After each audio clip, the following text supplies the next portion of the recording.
baik, kita lanjut. Memahami hakikat sehat tadi ya, dan memahami hakikat remaja. Hakikat itu adalah pengertiannya, manfaatnya, intinya hal-hal yang berkaitan dengan sehat. Ya. Sehat itu apa? Ya, lawan katanya tidak sakit ya, begitu ya. Kemudian apa kata lain sebagai sehat? Yaitu memiliki ukuran yang standar ya, standar. Misalkan suhu. Suhu di atas misalkan 37 sampai 39 derajat dinyatakan bahwa dia itu adalah demam atau panas, begitu ya. Nah, sedangkan dia rata-rata 36 itu merupakan normal. Jika teman-teman di antara ukuran normal itu, maka dikatakan teman-teman adalah sehat, begitu ya. Nah, hakikat remaja apa? Bagaimana seseorang itu dikatakan dia adalah orang yang remaja?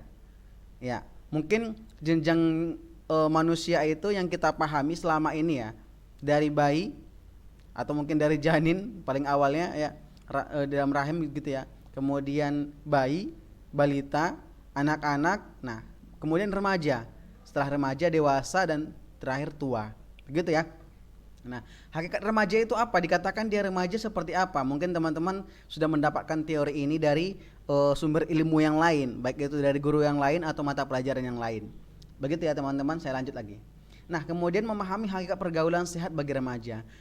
Pergaulan sehat bagi remaja ini adalah pergaulan yang normal, yang wajar, yang bisa. Nah, jangan lakukan pergaulan yang tidak menyehatkan bagi remaja, begitu ya. Maka saya bilang tadi di awal itu adalah ketika dia nyatakan sehat, maka ukuran tubuhnya, maksudnya ukuran suhu tubuhnya adalah kondisi normal, atau ukuran tensinya dinyatakan ukuran normal. Nah, maka bergaul secara normal, begitu ya. Kemudian yang ketiga, tujuan pembelajaran ini yaitu memahami dan mendeskripsikan penyebab pergaulan tidak sehat bagi remaja. Ya, apa sih yang menyebabkan seorang remaja itu melakukan pergaulan yang tidak sehat, kan begitu. Kita lanjut lagi. Memahami dan mendeskripsikan ciri-ciri dan dampak pergaulan tidak sehat bagi remaja. Terakhir, memahami dan mendeskripsikan berbagai macam interaksi sosial pada masa remaja. Oke, kita lanjut dulu ya. Apa sih isi materi ini? Oke. Hakikat pergaulan sehat bagi remaja. Hakikat pergaulan, saya cek dulu ya. Takutnya Google Meet saya yang satu lagi aktif suaranya. Oh tidak ya, oke. Videonya juga tidak. Oke, ada yang baru masuk, Dinda. Aristoteles berpendapat bahwa manusia sebagai makhluk sosial atau zoonvolition, sebentar.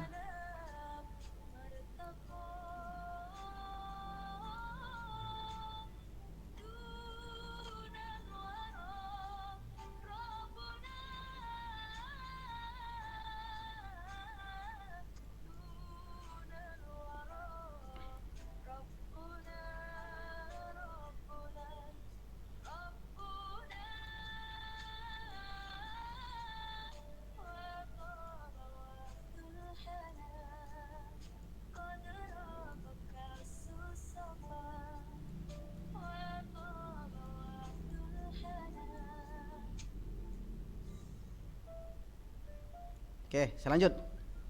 Bahwa manusia merupakan makhluk sosial. Ya, dalam arti begini teman-teman. Tidak ada manusia yang hidup sendiri. Tidak ada manusia yang tidak bergantung kepada orang lain. Pasti manusia itu adalah makhluk yang bergantung kepada sosial, kepada orang lain. Nah, yang tidak terlepas, kata Aristoteles ya, yang tak lepas dari kebersamaan dengan manusia lain. Ya. Oleh karena itu, pembentukan kepribadian seseorang sangat dipengaruhi oleh pergaulan. Nah, jika teman-teman bergaul secara kasar, secara tidak baik kepada teman yang lain, manusia yang lain, kira-kira teman itu akan respect baik nggak kepada kita? Jika teman-teman berlaku baik kepada dia, apakah dia membalas dengan kebaikan atau keburukan? Dan mayoritas, normalnya, ketika kita berbuat baik kepada orang lain, maka setidaknya dia akan berbuat baik kepada kita. Nah, kemudian kita lanjut saja ya. Nanti kita bahas ini lebih dalam nanti ya. Oke, WHO tahu ya. Ini adalah organisasi kesehatan dunia ya. World Health Organization. Ya.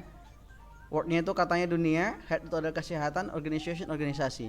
Oke, menurut WHO, sehat adalah sesuatu keadaan sempurna, baik fisik, mental, dan sosial. Tidak hanya bebas dari penyakit atau kelemahan. Definisi tersebut merupakan sehat secara keseluruhan, baik jasmani, rohani, maupun di lingkungan. Nah, teman-teman sekalian, hakikat remaja. Masa remaja disebut juga masa ketika seseorang mulai membangun jati diri. Nah, yang kata orang puber ya. Sebelumnya saya mau konfirmasi, suara saya kedengaran? Kedengaran ya? Oke, baik, saya lanjut. Oke. Khawatirnya kan ini kan pakai mic kabel, takutnya nggak nyambung gitu ya. Saya lanjut. Memiliki kehendak untuk bebas dalam memilih dan memegang teguh prinsip. Nah, kira-kira pada saat remaja teman-teman sudah memiliki prinsip belum? Kan gitu. Ketika ada prinsip yang kalian pegang, nah, atau mungkin prinsip yang kalian lihat, kalian bisa bebas memilihnya, kan begitu. Pada masa ini mereka rentan terkena pengaruh positif dan negatif dari pergaulan dengan teman-temannya. Nah, teman-teman sekalian, di masa anak-anak, gampang nggak anak-anak dipengaruhi? Anak-anak hanya bisa misalkan diajak, atau ketika sudah masuk pemahaman positif kepada anak melihat hal lain yang bertentangan dengan apa yang disampaikan oleh orang tuanya saat mengajarkan dia, maka dia bisa menolak. Ketika anak selalu ditanamkan, nak, kalau ada orang mengajak jangan ikut dengan orang lain. Ketika ada yang mengajak, dia pasti ingat kata orang tuanya, kan begitu. Namun teman-teman sekalian, di masa remaja inilah yang hal itu sudah tidak bisa menjadi pegangan kita, sehingga perlu controlling. Kita harus mampu mengontrol kondisi pubertas kita ya, puber kita ya. Nah, karena baik itu positif, ketika kita mengarahkan kepuberan kita terhadap hal-hal yang positif, maka kita akan mudah terpengaruh dengan hal yang positif tersebut. Dan kebalikannya juga, di era ini kalian akan merasa kalian mudah terpengaruh dengan hal negatif. Contohnya, mayoritas perokok itu adalah terpengaruhnya pada saat di usia remaja. Anak-anak dikasih rokok, kalau orang tua udah ngasih tahu rokok itu nggak baik, maka anak-anak pun tidak akan mau merokok. Walaupun melihat tetangganya, abangnya merokok, dia bakal tidak akan mau merokok. Namun ketika remaja, hal yang sudah tertanam pada dirinya di kecil itu bisa berubah kalau memang dia tidak mengontrol kondisi pembangunan jati dirinya itu tidak bisa dikontrol ke arah yang positif, kan begitu.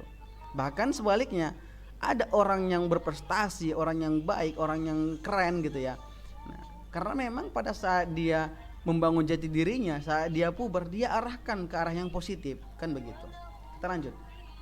Ya, ini katanya pergaulan dengan teman-temannya ya. Iya, biasanya kalau teman yang merokok, lo kenapa nggak ngerokok, lo cemen banget sih lo jantan kagak, ya kan. Padahal kalau kita tahu makna yang sebenarnya adalah merokok itu ya tidak baik. Justru orang yang merokok adalah orang yang bodoh, kan begitu. Orang yang bodoh udah tahu itu. Siapa bilang misalkan rokok tidak berbahaya? Bahkan yang membuat saja pun menyatakan itu berbahaya. Bahkan pembuat rokok pun tidak mengkonsumsi rokok, kan begitu. Oke, baik. Kita lanjut saja. Ciri-ciri remaja. Remaja adalah fase peralihan antara masa kanak-kanak dan masa tumbuh dewasa. Nah, ada kanak-kanak ya, kanak-kanak dan dewasa. Begitu ya. Dia di antara itu, di tengah-tengahnya. Nah, disebutlah dia remaja. Nah, baik secara fisik, akal, kejujuran, akalnya 2 kali ya, harusnya 1 kali. Kejiwaan, sosial maupun emosional. Iya, emosional anak-anak di usia remaja itu terkadang bisa keluar tanpa controlling. Begitu ya. Kita lanjut saja. Ciri-ciri khusus masa remaja. Ya, ada apa aja? Masa yang penting. Ya, makanya pemuda atau remaja itu merupakan aset yang paling sangat diperhatikan ya. Banyak hal, baik itu di bidang ekonomi, politik, sosial, kebudayaan, education, pendidikan, itu pasti membahas tentang pemuda dan remaja. Karena kenapa? Ya, ini adalah masa-masa pentingnya dia. Begitu ya.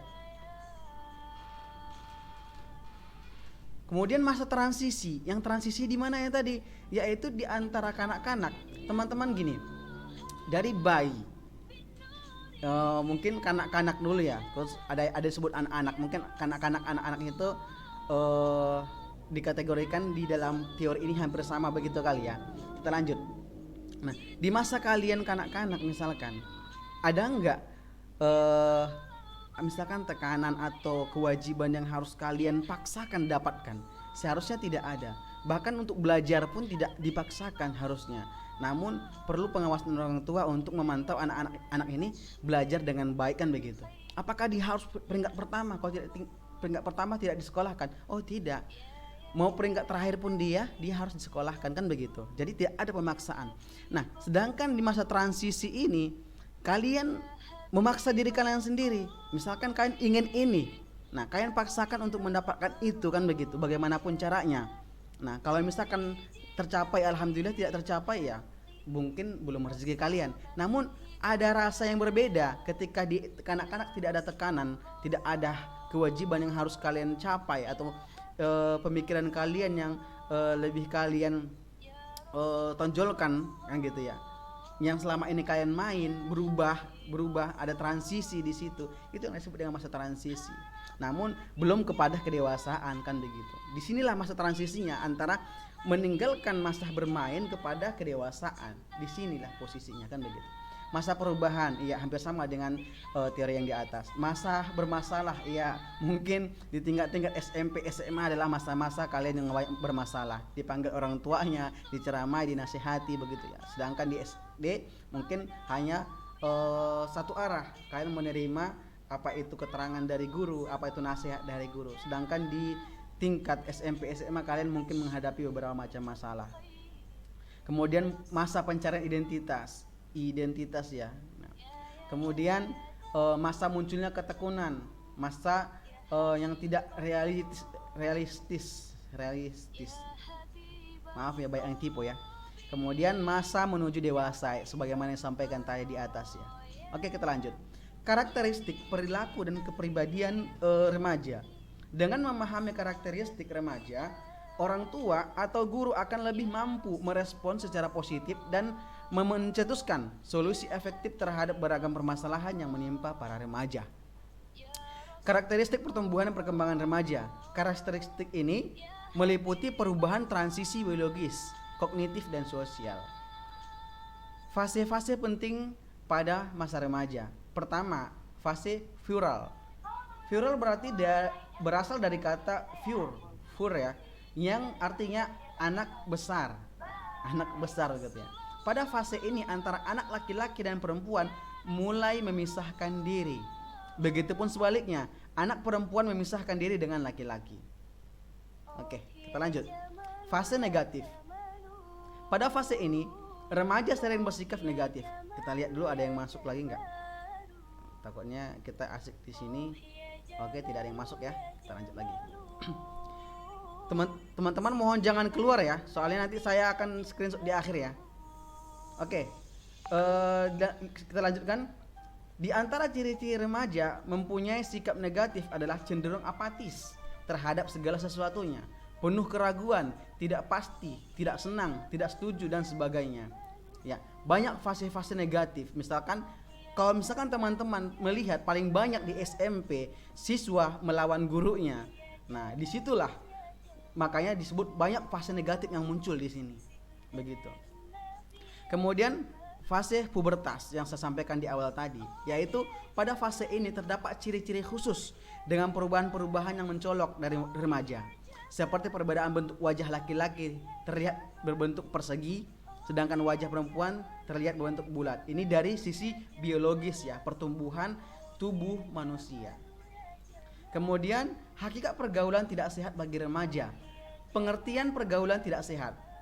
Pergaulan tidak sehat adalah salah satu bentuk perilaku menyimpang. Pergaulan tidak sehat yang dimaksud adalah pergaulan yang melewati batas-batas norma ketimuran yang ada. Kita garis bawahi ketimuran ya, ketimuran begitu maksudnya. Maksudnya gini, teman-teman, sangat berbeda kebudayaan di daerah kita ini dan di daerah barat sana, kan begitu. Nah, makanya disampaikan adalah ada pergaulan yang melewati batas-batas norma. Norma ini apa? Teman-teman sudah pelajari di mata pelajaran PKN ya, apa itu norma begitu ya. Nah, norma di wilayah kita, bagaimana sih etisnya, etikanya seorang laki-laki terhadap perempuan, perempuan terhadap perempuan, laki-laki terhadap laki-laki, laki-laki terhadap perempuan.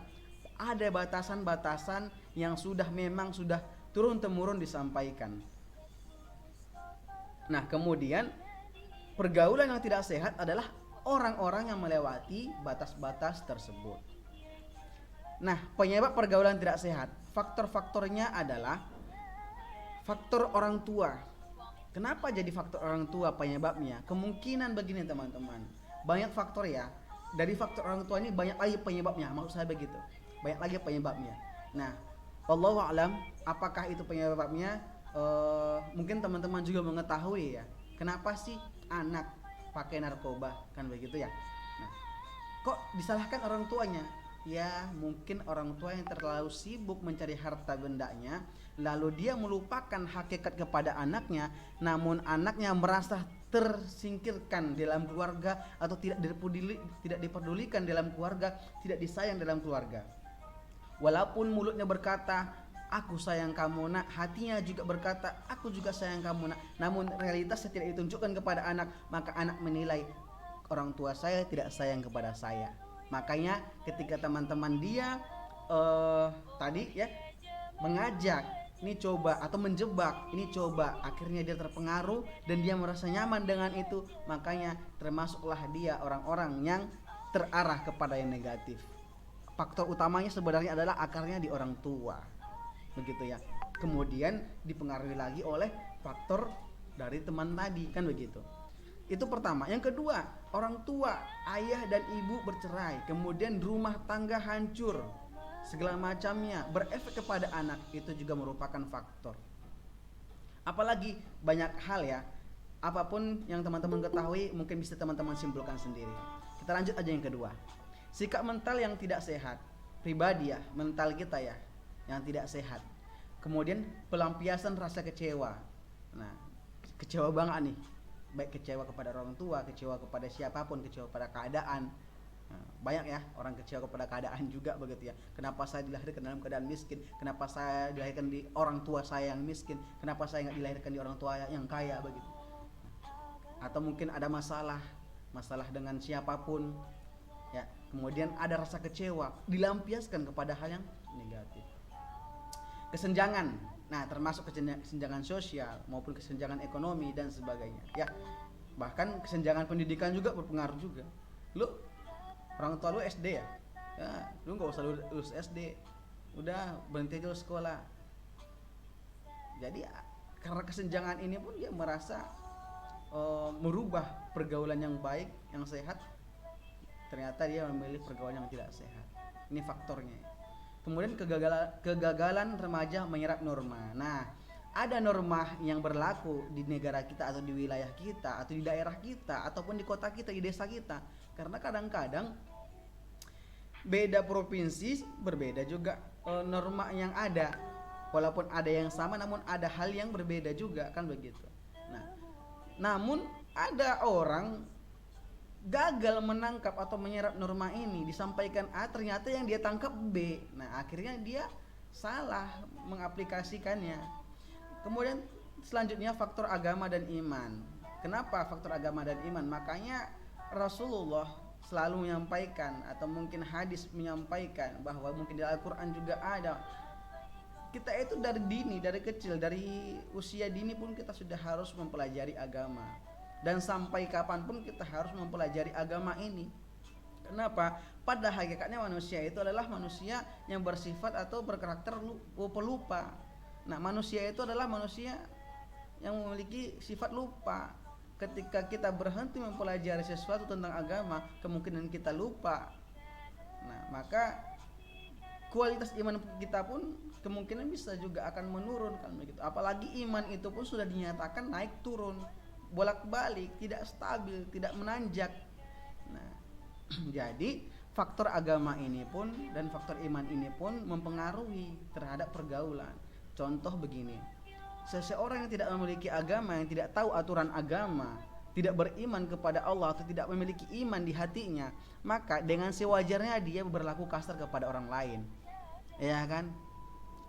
Ketika misalkan dia digoda setan, ada perempuan misalkan yang kurang baik, yang tadi faktor-faktor apalah gitu kan, dia mencari kesenangan, mungkin melampiaskan kekecewaannya, dia mencari kesenangan, namun kesenangan yang dia rasakan lebih enak misalkan, mohon maaf tanda kutip, mempergauli yang tidak sewajarnya kepada yang bukan sejenisnya begitu ya misalkan. Nah, karena dia agamanya kurang kuat gitu ya, tidak teguh, maka dia dengan mudah terpengaruh. Namun jika orang yang sudah dicokoki dengan keagamaan ini memiliki iman yang kuat, dia pasti mampu menolak itu.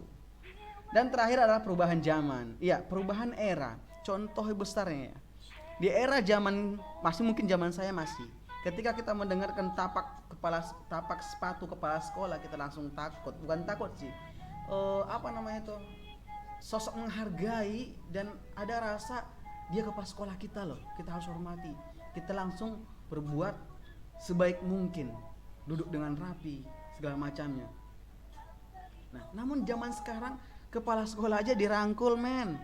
Pak, dirangkul ya kan. Kadang-kadang diledekin juga ya kan.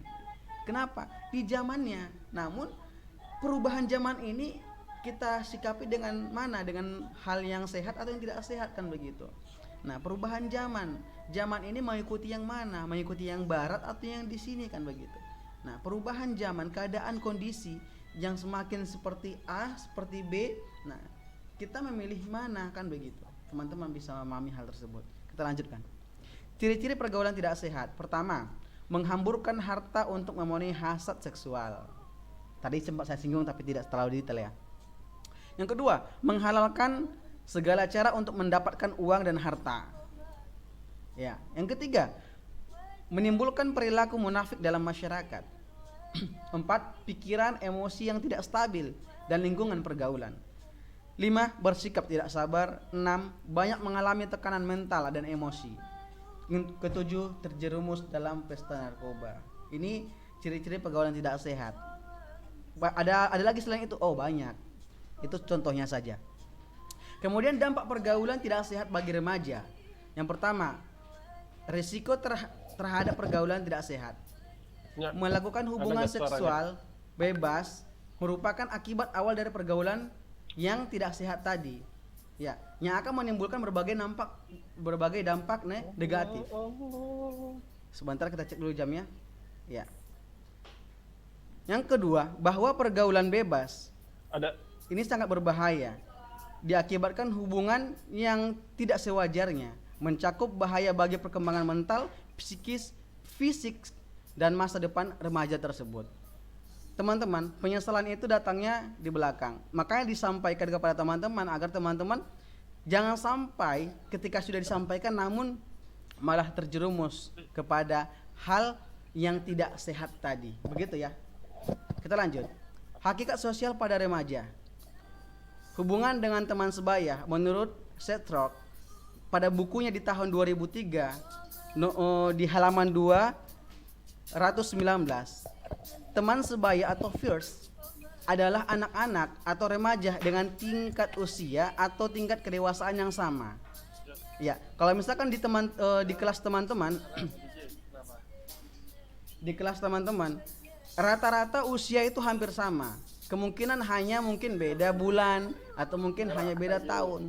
Kecuali ada orang yang terlambat masuk sekolah, ada orang yang tinggal kelas. Hanya itu yang mempengaruhinya.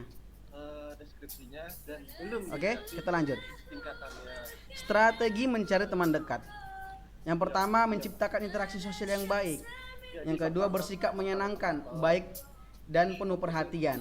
Kemudian bertingkah laku murah hati, jujur dan mau bekerja sama, menghargai diri sendiri dan orang lain. Yang kelima, mediakan dukungan sosial seperti memberikan pertolongan, nasihat dan saling menguatkan antara satu sama yang lain. Dampak negatif dari penolakan teman. Nah, anak akan merasa kesepian karena kebutuhan sosial mereka tidak terpenuhi. Selanjut aja ya. Anak merasa tidak bahagia dan tidak aman. Anak kurang memiliki pengalaman belajar yang dibutuhkan untuk menjalani sosialisasi. Anak mengembangkan konsep diri yang tidak menyenangkan. Anak akan hidup dalam ketidakpastian tentang reaksi sosial terhadapnya. Kemudian hubungan anak remaja dengan orang tua. Masa remaja adalah suatu periode ketika konflik dengan orang tua meningkat, melampaui tingkat yang pernah terjadi pada masa anak-anak. Ketika anak-anak teman-teman melawan kepada orang tua, lawannya itu masih dalam kategori kenormalan. Namun di masa remaja terkadang konflik itu lebih besar. Seakan-akan kita merasa kita lebih dewasa. Seakan-akan kita merasa diri kita paling benar. Ya, di sini kita harus pandai mengontrol di masa ini bagaimana arah, supaya arah yang kalian pilih itu adalah arah kepada yang sehat. Kemudian ada hambatan pertumbuhan remaja. Pertumbuhan remaja dipengaruhi oleh faktor internal dan eksternal. Jika faktor internal dan eksternal roboh serta hancur, remaja akan tumbuh secara negatif sehingga sifat-sifat pesimis, hedonis, kriminal akan mendominasi karakternya.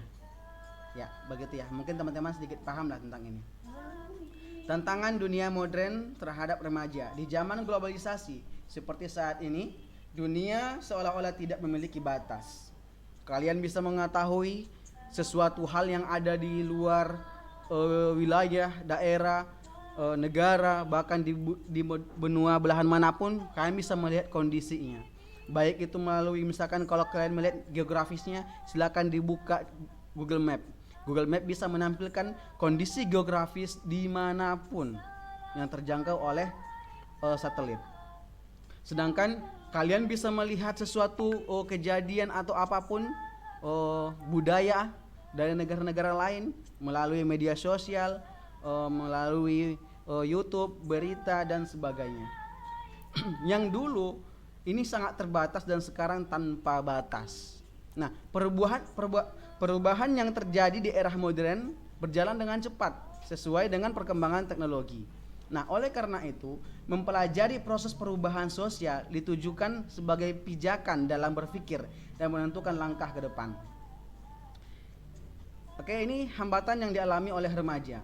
Di masa remaja, masa-masa yang sangat mengasihkan dan tak terlupakan. Ya, begitu kata pepatah ya, kata orang juga begitu ya. Ya, rasa ingin tahu yang besar dipadukan dengan keinginan untuk mengambil resiko, mencoba hal-hal baru, sikap tidak takut. Semua itu menempatkan remaja pada posisi yang rawan. Oke, beberapa, kita lihat jam lagi. Ya, masih ada sedikit lagi ya. Beberapa kesulitan yang dialami remaja. Emosi yang masih labil, rasa ingin tahu yang tinggi, mudah jenuh, antisosial, penyalahgunaan obat-obat terlarang, gangguan jiwa, psikosis. Nah, dari kesulitan yang dialami remaja ini, teman-teman harus bisa ya. Nah, memilih dan sebentar lagi ketika kalian lulus dari SMA ini ya, kemungkinan teman-teman sudah dinyatakan remaja ya, dewasa ya, dewasa. Karena pada hakikatnya usia remaja itu di antara SMP dan SMA. Oke, urgensi membangun karakter positif pada remaja. Remaja yang memiliki sikap positif senantiasa berupaya menjauhi konflik dengan tetap berpikir dinamis dan progresif. Hal tersebut dilakukan untuk membentuk karakter positif pada remaja. Kiat-kiat sukses kita lihat. Oke, sedikit lagi ya. Mempunyai tujuan yang jelas. Ya, supaya kalian sukses dalam melewati masa remaja ini. Ini berdasarkan pelajaran kita ya. Nanti jangan teman-teman nanti ambil kesimpulan di A berbeda dengan di B begitu ya. Seharusnya hal yang positif, hal yang baik kalian padukan, hal yang tidak baik kalian tinggalkan, kalian pilih yang baik begitu ya. Di sini yang pertama mempunyai tujuan yang jelas. Nah, teman-teman sudah bisa menentukan apa sih tujuan kalian. Kalian memilih di MA Al-Hikmah tujuan kalian untuk apa ke depannya kan begitu. Nah, selanjutnya apa yang ingin kalian capai kan begitu. Kemudian yang kedua mempunyai perencanaan dan penjadwalan waktu untuk menuntun dalam mengetahui kapan harus melakukan sesuatu. Ya, kelas kalian ketemu Bu Rosma nggak ya? Ketemu ya? Oh enggak belum ya, belum. Jadi Jadi teringat Bu Rosma ya. Bu Rosma ini selalu ketika di kelas itu menyampaikan kalian buat perencanaan, penjadwalan waktu dari bangun tidur, setelah bangun tidur ngapain lagi dan seterusnya ya. Nah teman-teman mungkin untuk simpelnya di usia sekian saya ingin seperti ini, di usia sekian saya ingin seperti ini, atau mungkin bulan depan saya ingin ini dan ingin itu. Nah hal-hal yang ingin kalian capai itu kalian jadwalkan, kalian rencanakan dengan baik, sehingga ketika kalian melaksanakan realitas kehidupan kalian, kalian bisa memilih langkah mana yang kalian pilih sehingga ini mengarah kepada apa yang kalian inginkan. Ya, begitu ya. Kalau misalkan teman-teman sekarang kondisinya sedang bersekolah di MA Al-Hikmah dengan jurusan IPS, tapi ternyata ada minat di dalam hati, bahkan keinginan keras untuk menjadi seorang dokter, maka di seling-seling waktu kalian kapan kalian akan belajar tentang keipaan, kan begitu. Tidak menutup kemungkinan walaupun kalian sekolah di IPS terus lanjut ke eksak, itu tidak menutup kemungkinan, bisa saja. Kalau kalian merasakan hal itu, maka kalian harus menjadwalkan sepulang sekolah saya ngapain aja ini, tapi mengarah kepada tujuan yang positif tadi. Yang ketiga, mempunyai power reading, kekuatan membaca. Ya, ini yang mungkin sangat kurang di era sekarang ya.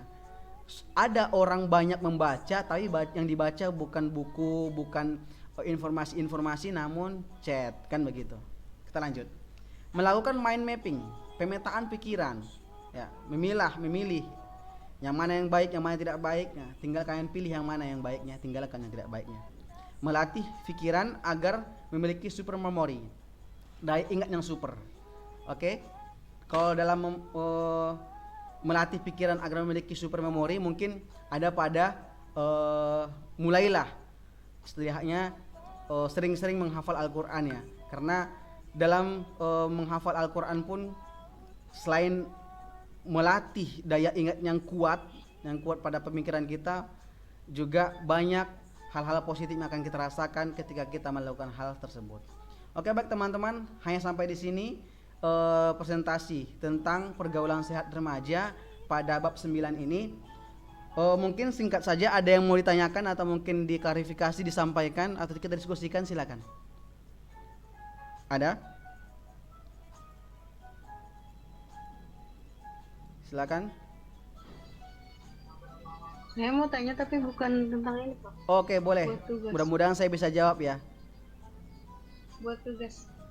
Oh ya, boleh, silakan.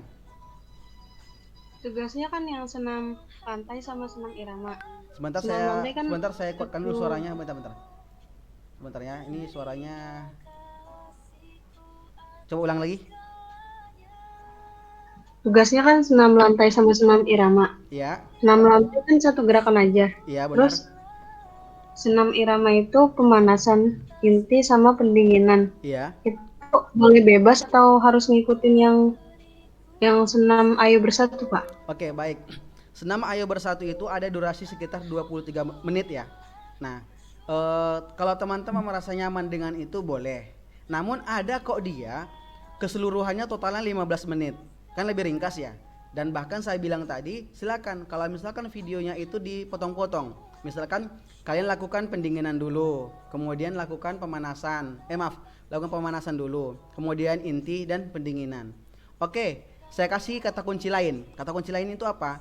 Jika teman-teman merasa nggak seru begini begitu, kalian mau mencari misalkan lagu ya atau mungkin irama yang kalian rasa itu enak buat kalian, silakan kalian cocokkan sendiri gitu loh. Tapi ingat ya, yang mana gerakan pemanasan, yang mana gerakan inti, bagaimana gerakan pendinginan, teman-teman harus bisa pisahkan. Nah, bagaimana caranya? Selain dari teori atau materi yang saya sampaikan sebelumnya, kalian bisa melihat video-video di YouTube. Buka aja pemanasan seperti apa, inti yang mana-mana aja, kemudian pendinginan yang mana-mana aja, kan begitu. Intinya gini, kata kuncinya gini, ketika pemanasan itu sifatnya merenggangkan atau melatih atau memulai istilahnya kalau bahasa kendaraannya masih tahap starternya, di starter dulu nih kan begitu ya, direnggangkan dulu nih. Nah kemudian pada saat di inti itulah masa-masa kalian bergerak sehingga keringat kalian bercucuran. Nah, kemudian pada saat pendinginan, maka disitulah kalian mengatur nafas kalian sehingga merelaksasikan kondisi yang tadinya sangat bergebu-gebu kembali ke posisi normal. Kan begitu, itu kata kuncinya. Nah, kalau mau pakai ayo bersatu boleh, yang lain juga boleh, terserah, bebas. Saya memberikan kebebasan buat teman-teman. Iya Pak, makasih Pak. Oke, ada lagi yang mau tanyakan? Boleh.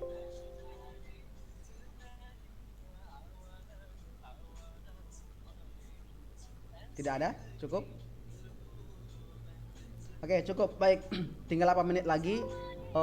Saya rasa sudah cukup cukup ya. Kalau misalkan ada pertanyaan yang mungkin susah menanyakannya, lebih gampang via chat, silakan tanyakan di grup kita aja. Nanti saya akan insya Allah menjawabnya. Baik, pertemuan hari ini kita tutup dengan membacakan kalimat hamdalah. Alhamdulillahirabbil alamin. Doa kafaratul majlis. Subhanakallahumma wa bihamdika asyhadu an la ilaha illa anta. Ya, assalamualaikum. Tunggu bentar ya, lupa saya screenshot sebentar. Hampir saja. Sebentar ya. Sebentar, tahan sedikit. Nih, tahan dikit ya. Saya hentikan presentasi dulu. Ini ada berapa nih? 12 ya. 1 2 3 4 5 6 7 8. Oke, bentar saya besarkan dulu letaknya. Oke, kelihatan semua. Mau menampilkan video silakan. Oke. Tunggu. Kok nggak muncul sih?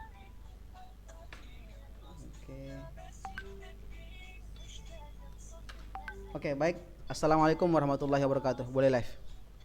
Waalaikumsalam. Warahmatullahi wabarakatuh. Makasih Pak. Ya, terima kasih kembali sama-sama ya. Sama-sama ya.